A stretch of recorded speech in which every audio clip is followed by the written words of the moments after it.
I've had a lot of people write me and tell me over the past few years about how much pressure they felt from their real estate agent, sometimes their lender, sometimes their friends and family to jump in and buy a house. And they really felt that FOMO, the fear of missing out, because it just seemed like if they didn't do it at the moment, that they would never be able to do it. That's how so many people felt. That was part of the reason that the housing market got so insane and completely out of control over the past few years. Well, here's a story about a guy who did this in Atlanta. He actually went under contract to buy a house in 48 hours, okay? The FOMO was so big for him that he decided within 48 hours he had to buy this house, okay?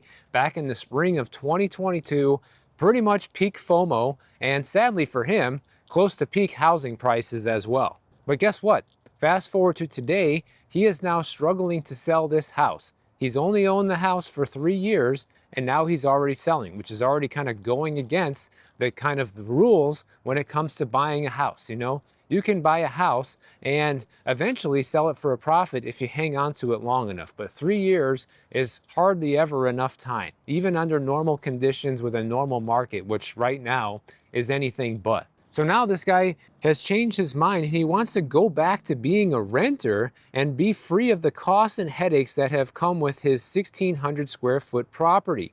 But the problem, his house has been on the market for about a year now, and he hasn't gotten a single offer on his 3-bedroom house that he paid $399,000 for. Now, this guy's 31 years old, keep in mind, okay? He bought this house 3 years ago, and here's a quote from him. He says, "Homeownership isn't what it's cracked up to be." And now, after the house has been on the market for about a year, after 2 price cuts, his home was originally listed at $430,000, so he thought maybe he was going to break even after all the selling costs. Now he's down to $387,500 and still no offers, still no sale. Sometimes I also see people ask me like, "Hey, Michael, like, who cares about these properties that are 1, 2, or $3 million? What about the average person who's looking at 200 to 400K?" Well, that's what's happening with these people. Like, you see, the thing is, it doesn't matter which price category you bought in a couple of years ago. It's just that the higher the amount that you paid, then the bigger the losses. Still people who bought within this price range are having problems, as you can see. Oh, free apples. We got to come back and get some of those. By the way, today I'm walking in Mill Valley, California. Still got a little bit of fog today, but the sun's trying to come out, and it's not really like raining or misting. So here's what happened with this guy. Around that time in 2022, a lot of his friends were buying. Sound familiar? He felt the pressure, right? And he liked the idea of having a place to himself after sharing an apartment with a roommate. And I was warning people back then, guys, that nobody should really be buying at these prices. But the problem is the FOMO was so high because people kept seeing the prices climb, right? And everybody had this perception that it's just going to be like this forever, especially since inflation was a huge problem, an even bigger problem than it is right now. And everybody said, there's no way that home prices could come down with this level of inflation and this level of cash injection that we saw into the economy. And I can see how people might have drawn that conclusion, but this is not the first time this has happened. We've actually had the privilege of seeing something like this happen before, and we see how it ends. And this is how it goes. But now, fast forward 3 years later, everybody that had FOMO and rushed in to buy is now having massive buyer's remorse and wishing that they never did it. Homes in Atlanta, just like everywhere else, are just sitting on the market. People don't have the money to buy these $400,000 houses anymore. It was different for him. He paid $400,000 for the house back then. They don't say what his interest rate was, but I'd be willing to bet it was probably in the threes. Buying that same $400,000 house now at 6.2% or whatever it is that just came down to because of this crash of the treasury yields is still a much higher number, a much higher monthly payment, combined with much higher property taxes, much higher insurance, and all the other costs associated with homeownership. And now a lot of people who bought these houses are stuck in these houses that they wish they never bought for one reason or another. Sometimes it's the commute. Sometimes it's the house doesn't really suit their lifestyle. Sometimes it's not their ideal location.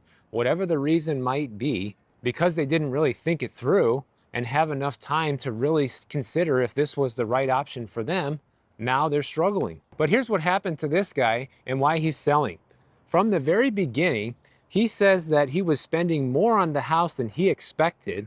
Lawn care costs added up, and there were more rooms to furnish, even though he realized he only used about 40% of the house. So you don't have to furnish it if you're not using it. You know, you don't have to feel the pressure to spend furniture on a room if you're not using it. Just keep it empty. But, you know, people really get pressured into these social norms and feel like they have to do things a certain way just because everybody else does it, right? So now this house cost him $29.50 a month, basically $3,000 a month to maintain the house, which includes his mortgage, homeowner's insurance, utilities, and lawn care. And by comparison, before he was only paying $1,200 per month in rent. Think about that, guys. His payment has more than doubled because he thought it was a good idea to become a homeowner during the peak of the housing market. And I'm glad that these stories are coming out now and people are willing to come forward with their story and say, hey, look, you know, I thought it was a good idea at the time and now I'm realizing it wasn't. Here's what I'm doing to rectify the situation. And it's also a precaution of how you can avoid this from happening to you. We got some old cool cars here.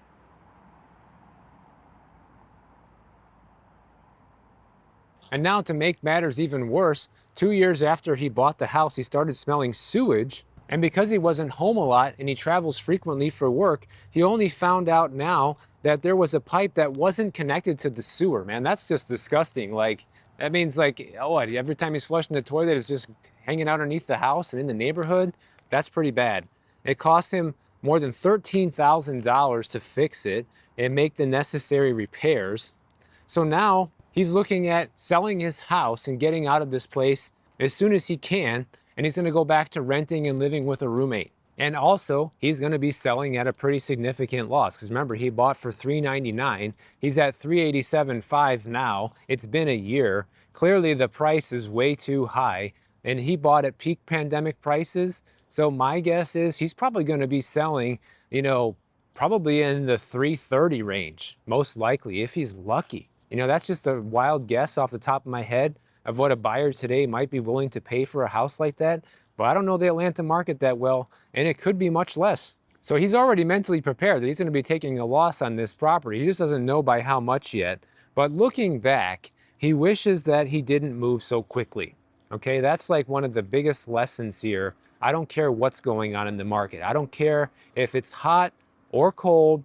You need to take your time and make sure you're making the right choice because you only get one shot, guys. Once you're the owner, you're stuck, okay? You know, there's no turning back once you're at the closing table and you sign all the final paperwork. You're locked in.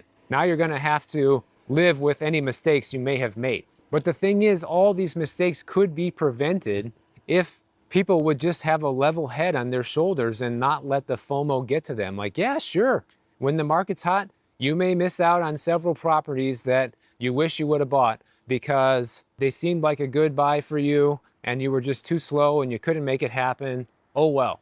But eventually something comes along that is either going to be good enough or something that you really want. But basically how this story ends is he says, next time I'll take my time before I buy. He doesn't really seem that upset about it, to be honest, which I guess is a good thing because that means he's a mature guy that realizes that he made a financial mistake and he's going to just do better next time. And that's really all that any of us can do. And he's one of the lucky ones too, because this decision isn't going to wreck his finances. At least he didn't mention anything about it in this story, because that's what happens to so many people. Because a lot of people who bought during this same time frame had to really overextend themselves to get into the house. Don't forget that.